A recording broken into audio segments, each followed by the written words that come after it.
Yorana tout le monde, bienvenue dans Horizon Teahupo, un podcast consacré au surf et plus particulièrement à Teahupo. En effet, dans quelques semaines, nous aurons le plaisir d'accueillir l'épreuve de surf des JO. L'occasion pour nous de revenir sur la place de ce sport en Polynésie. Aujourd'hui, nous avons le plaisir de recevoir une surfeuse, Priska Amaru. Priska, Yorana. Yorana. Alors Priska, est-ce que tu peux te présenter en quelques mots? Alors, moi, c'est Amaru Priska. Je suis originaire de Moorea. Et ça va faire plus d'une vingtaine d'années que je surfe. Et j'ai aussi une école de surf sur Moorea depuis maintenant 5 ans. Et donc voilà, je passe ma vie entre mon travail de monitrice de surf et surfeuse aussi. Je surfe aussi à côté. Alors justement, comment est-ce que tu as commencé à surfer toi? Alors moi, comment j'ai commencé? Eh bien, déjà, j'ai commencé à l'âge de 6 ans. Ça a commencé avec mes cousins, parce qu'en face de chez nous, en face de chez mon père, il y a une vague. Et tout le monde allait surfer. Et c'est comme ça que ça m'a donné envie de faire comme la famille. J'ai commencé à les suivre. Et puis au tout début, c'était en bodyboard. J'ai commencé par le boogie, parce qu'à Montréal, c'est assez spécial quand même les vagues, hein, c'est que du récif. Justement, Donc, est-ce que c'est facile d'apprendre à surfer à Moorea, étant donné qu'il n'y a pas de beach break, il y a que des vagues de récif? voilà, alors il y a un petit beach break, hein, mais qui ne marche pas toute l'année. Mais c'est vraiment pour commencer au tout début et tout. Mais après, c'est vraiment du riff après. Hein. Donc, oui, à Moorea, on part c'est généralement du récif. Donc, on n'a pas trop le choix. Hein. Donc, c'est plus facile pour nous. Enfin, à l'époque, hein, c'était plus facile pour nous de démarrer en bodyboard et de passer en surf un peu après, quoi. À quel moment toi tu passes en surf? Quand tu commences à bien maîtriser, à bien comprendre la vague, où te placer et tout, et à comprendre un peu les dangers hein, du récif, des courants et tout, c'est là que tu peux éventuellement essayer à passer en shortboard. Et est-ce que c'était facile à ton époque, quand on est une jeune fille, d'apprendre le surf? Alors à mon époque, ouais, c'est vrai que j'étais la seule hein, du quartier déjà et quasiment de Montréal. Il y avait d'autres femmes déjà qui surfaient, hein, elles étaient beaucoup plus âgées que moi. Mais sinon, j'étais plus souvent à l'eau quand même. Hein. Donc j'ai commencé avec beaucoup de garçons autour, hein, cousins, des amis et tout. Et j'ai eu beaucoup de support quand même. Hein, pour eux, vu que j'étais la seule fille qui surfait avec eux, au contraire, ils étaient contents de m'avoir avec eux. Et ils m'ont beaucoup aidé, ils m'ont vraiment aidé à me placer, à faire attention et tout. Et pour toi, qu'est-ce que ça représente le surf? Qu'est-ce que ça représentait à l'époque le surf pour toi? À l'époque, le surf, c'était un moyen pour moi de sortir un peu du quotidien, de la famille et tout, parce qu'en fait, je viens d'une famille nombreuse. Et à l'époque, ben, les familles nombreuses, c'était à l'ancienne, hein, tu devais travailler, tu ne pouvais pas trop jouer, donc Les il parents au fallait peu aider. d'abord. Voilà, il fallait aider faire ses tâches à la maison avant d'aller à la mer et tout, aider les parents dans les tâches et tout. Et donc, ben, c'était vraiment autre chose, quoi. Hein. Et est-ce qu'à un moment tu as commencé à faire les compétitions sur Tahiti? Comment ça s'est passé? Alors, pour les compétitions sur Tahiti, c'est grâce à mes amis. Hein. Moi, à l'époque, je ne voulais pas trop faire de compétition. Et après, en rencontrant des surfeurs qui avaient déjà fait de la compétition, dont certains qui venaient de chez moi, et c'est eux qui m'ont motivé à en faire pour progresser. Hein. Et après, il y a d'autres personnes qui venaient me voir quand je surfais à Rapiti.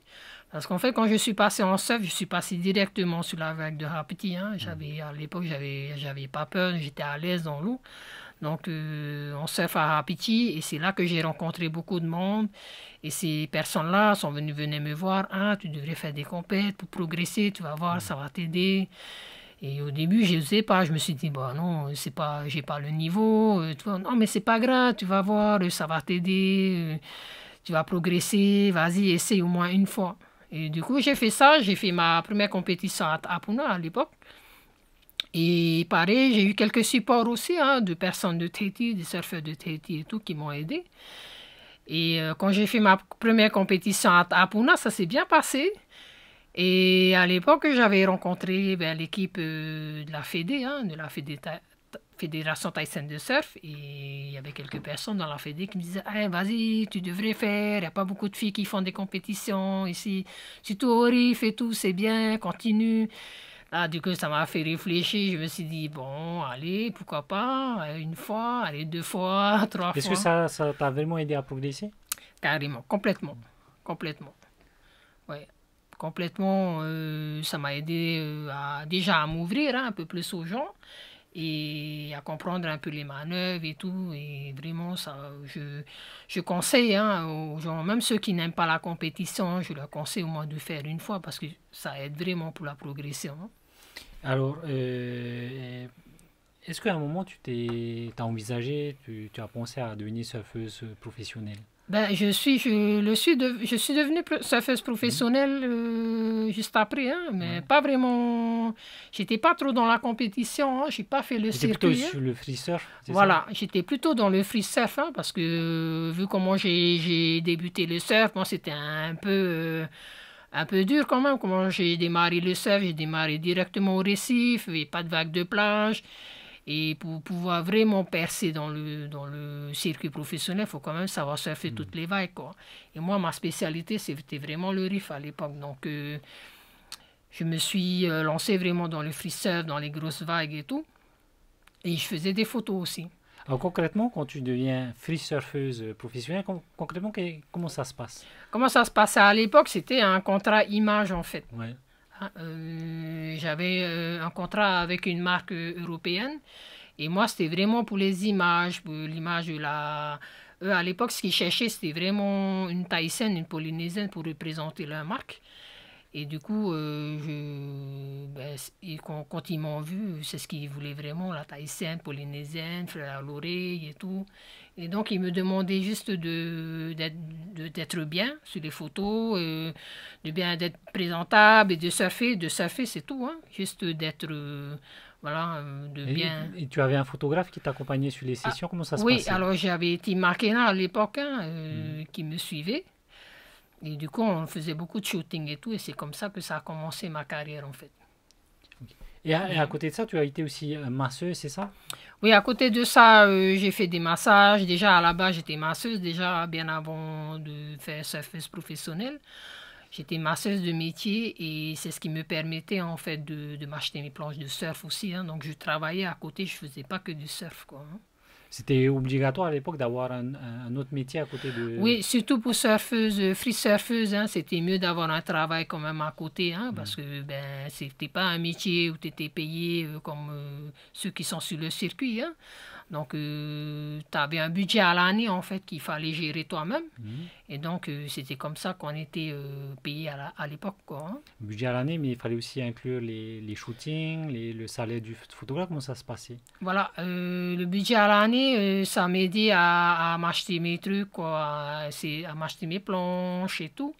Et voilà, juste à pouvoir surfer quand même, avoir de l'argent quand même pour pouvoir surfer.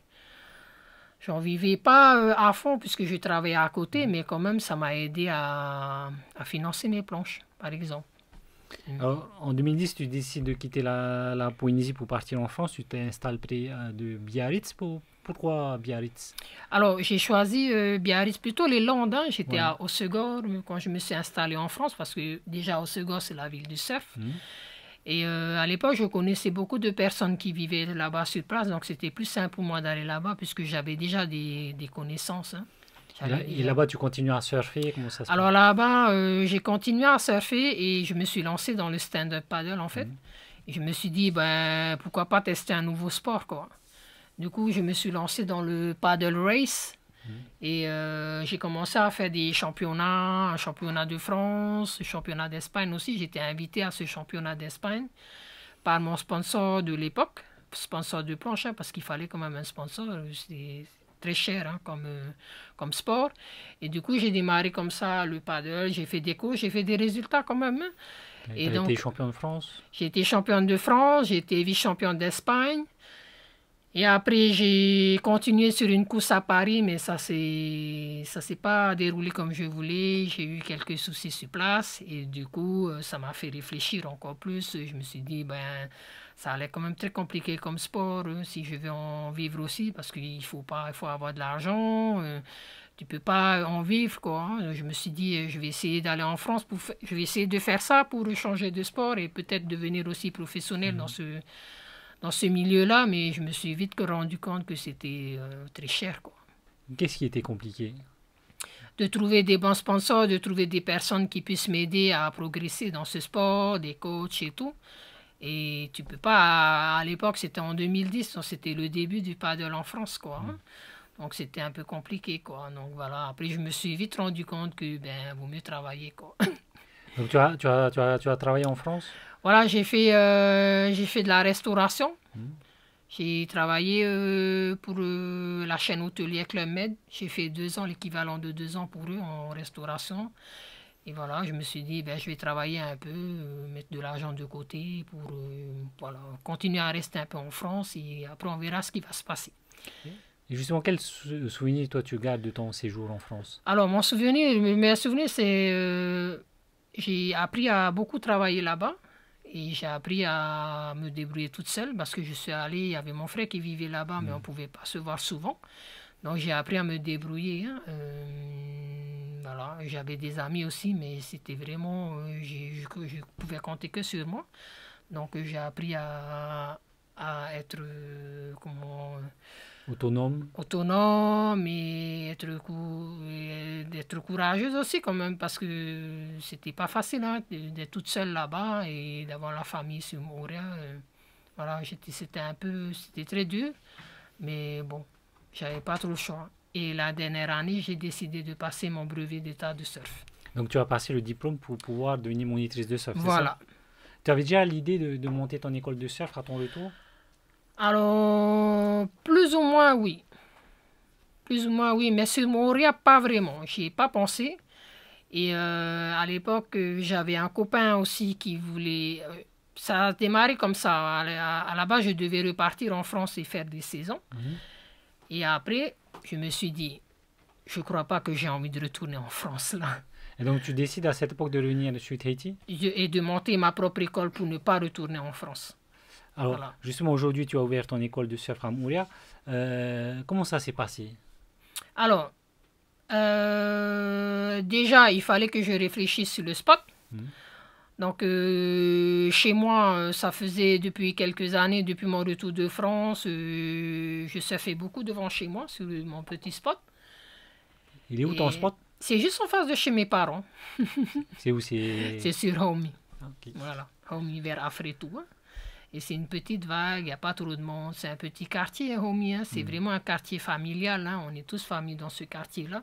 Et vraiment, on a des petits jeunes là-bas qui sont en bodyboard. Et voilà, on va dire c'est un petit spot familial voilà, du quartier. Quoi, hein.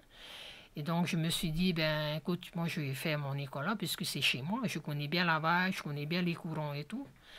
Et je connaissais bien les fonds aussi parce que je pêchais, hein, je faisais de la pêche sous-marine. Et donc, je savais exactement où est-ce qu'il fallait pas aller sur le spot pour ne pas que les gens se retrouvent en difficulté. Hein. Donc, c'est comme ça que j'ai créé mon école de surf. Est-ce que c'est facile d'enseigner le surf à Montréal? Il n'y a pas de beach break, il n'y a que des vagues de riff? Comment ça se passe? Alors, il y a un beach break quand même. Hein. Il y a un beach break qui est sur Afretou. Et c'est sur ce beach break-là aussi que j'ai commencé à surfer. Et donc, j'amène mes élèves sur ce spot-là, en fait, les tout petits. Et quand ils commencent à gagner en expérience, je les mets sur le riff. Et c'est facile des enfants sur le riff ouais, au début, pas trop, un peu peur, c'est normal. Hein, mais bon, je les amène quand même dans des vagues pas trop consistantes et tout. Hein, mais sinon, c'est assez abordable. C'est une vague où tu as beaucoup de fond. Comparé aux autres spots, c'est une des vagues les moins dangereuses hein, de la Polynésie française. Hein. Ouais, parce que j'ai fait plein de spots au Tuamotu et tout, ça n'a rien à voir. Hein. C'est un spot qui est safe pour les élèves, pour apprendre le surf? C'est un spot qui est safe pour les élèves, ouais. Pour ceux, si tu fais attention, si tu es accompagné et tout, c'est l'un des spots les plus safe. Le RIF. Parce que quand on est moniteur, monitrice de surf, Oui. une priorité, c'est la sécurité pour Bien les élèves. sûr, bien sûr, oui. Alors, aujourd'hui, comment toi tu vois l'évolution du surf en Polynésie? Alors aujourd'hui, le surf déjà chez les jeunes, hein, ça a bien évolué, hein, et je trouve que c'est très bien. Et puis moi, mon avis sur ça, c'est que les jeunes d'aujourd'hui sont très solidaires, hein, Ouais. surtout les filles, hein, comparées à notre époque. Et je vois depuis déjà les années de Carissa Moore avec les Hawaïennes et tout, Kokoro et tout, il y avait déjà cet esprit-là solidaire entre elles, hein. Et je pense elles ont donné, elles ont motivé d'autres filles un peu dans le monde entier à être comme elles, où vraiment c'était une bonne équipe, où elles se motivaient entre elles faisaient toutes les compétitions ensemble. Et je trouve que ben, maintenant les jeunes, voilà, ils ont pris un peu ce chemin-là, surtout chez les filles. Je vois que les filles, maintenant, elles Tu sont retrouves le vraiment... même état d'esprit? Oui, je retrouve le même état d'esprit un peu partout maintenant chez les jeunes filles, où elles sont très soudées entre elles. Elles se motivent et tout. Il n'y a pas de compétition, vraiment. C'est pas comme à l'époque où c'était différent. Les filles, elles étaient un peu plus hargneuses. On avait certaines qui étaient dans leur coin, certaines qui étaient quand même entre elles, mais c'était pas des gros groupes comme on voit aujourd'hui, hein. Aujourd'hui, c'est vraiment... Et je trouve que c'est important quand même d'être comme ça, en solidaire, hein. Tu Ouais. trouves que le surf c'est féminisé aujourd'hui, c'est plus accessible pour pour les filles, les jeunes femmes? Oui, on va dire que aujourd'hui le surf vraiment c'est on va dire maintenant il y a plus de filles, hein, qui surfent aujourd'hui et ça leur a et je pense que c'est le coaching aussi derrière, hein. Maintenant les hommes coachent beaucoup les filles et tout, les jeunes filles surtout c'est des papas aussi, hein, qui Mm. coachent leurs filles. Et voilà, c'est une des raisons aussi, hein, à laquelle maintenant les filles elles ont plus d'accès sur le monde du surf parce que ben, maintenant les hommes coachent leurs filles ou ils ont plus et aussi cette solidarité entre elles où elles viennent en groupe en fait souvent, hein. Parce que tu as des filles des fois elles vont pas toutes seules s'il n'y a pas la Mm. copine qui vient avec elles, tu vois. Elles sont deux ou elles sont trois, comme ça les motive, ça fait une motivation pour tout le monde, quoi. Et justement, il y a beaucoup de surfeuses de talent aujourd'hui. Quel regard tu portes sur ces personnes? Ben, je les admire, hein, ces petites filles-là, hein, maintenant, comment elles surfent et tout. Elles sont hyper techniques. Ouais, maintenant, le niveau qu'elles ont, c'est le niveau qu'avaient les hommes à mon époque, quoi, hein. Et encore, maintenant, elles sont même meilleures, hein. Donc, je trouve ça a vite évolué, là. En quelques années, on va dire, en 10-15 ans, hein, le Mhm. surf, ça a fait un gros boom, en fait, chez les jeunes filles, hein. Ouais. Alors, nous sommes à quelques semaines de la cérémonie d'ouverture des Jeux Olympiques. Comment toi, de Montréal, tu perçois les choses? De Montréal? Moi, Comment? Alors, c'est vrai que Montréal, on n'est pas très dans la compétition, hein. C'est vraiment un autre état d'esprit, hein, parce que ben, Montréal, il n'y a pas beaucoup de spots de surf. Là-bas, voilà, comme je te disais au début, les spots, c'est vraiment c'est des spots de quartier. Et les autres spots, c'est un peu pareil. C'est des spots un peu où on se retrouve entre nous, sur Montréal. C'est des lieux de rencontre, hein, je où, sais que les surfeurs de Montréal ils ne veulent pas de compétition chez eux, hein. oui, ça fait longtemps, hein. C'est vraiment pour préserver, hein, pour éviter qu'il y ait trop de monde, hein, parce qu'on voit, hein, sur certains spots, ben, ça a été trop de monde. Après, c'est leur choix, hein, je veux dire, moi je respecte leur choix, hein. Voilà. Moi, j'ai fait de la compétition sur Téti, donc je ne veux pas trop avoir cet esprit-là où je suis contre la compétition, au contraire, hein. Voilà, mais sinon, je respecte quand même le choix des autres surfeurs. Et justement, comment toi tu vois les JO qui vont se dérouler sur le Tehupo? C'est une bonne chose?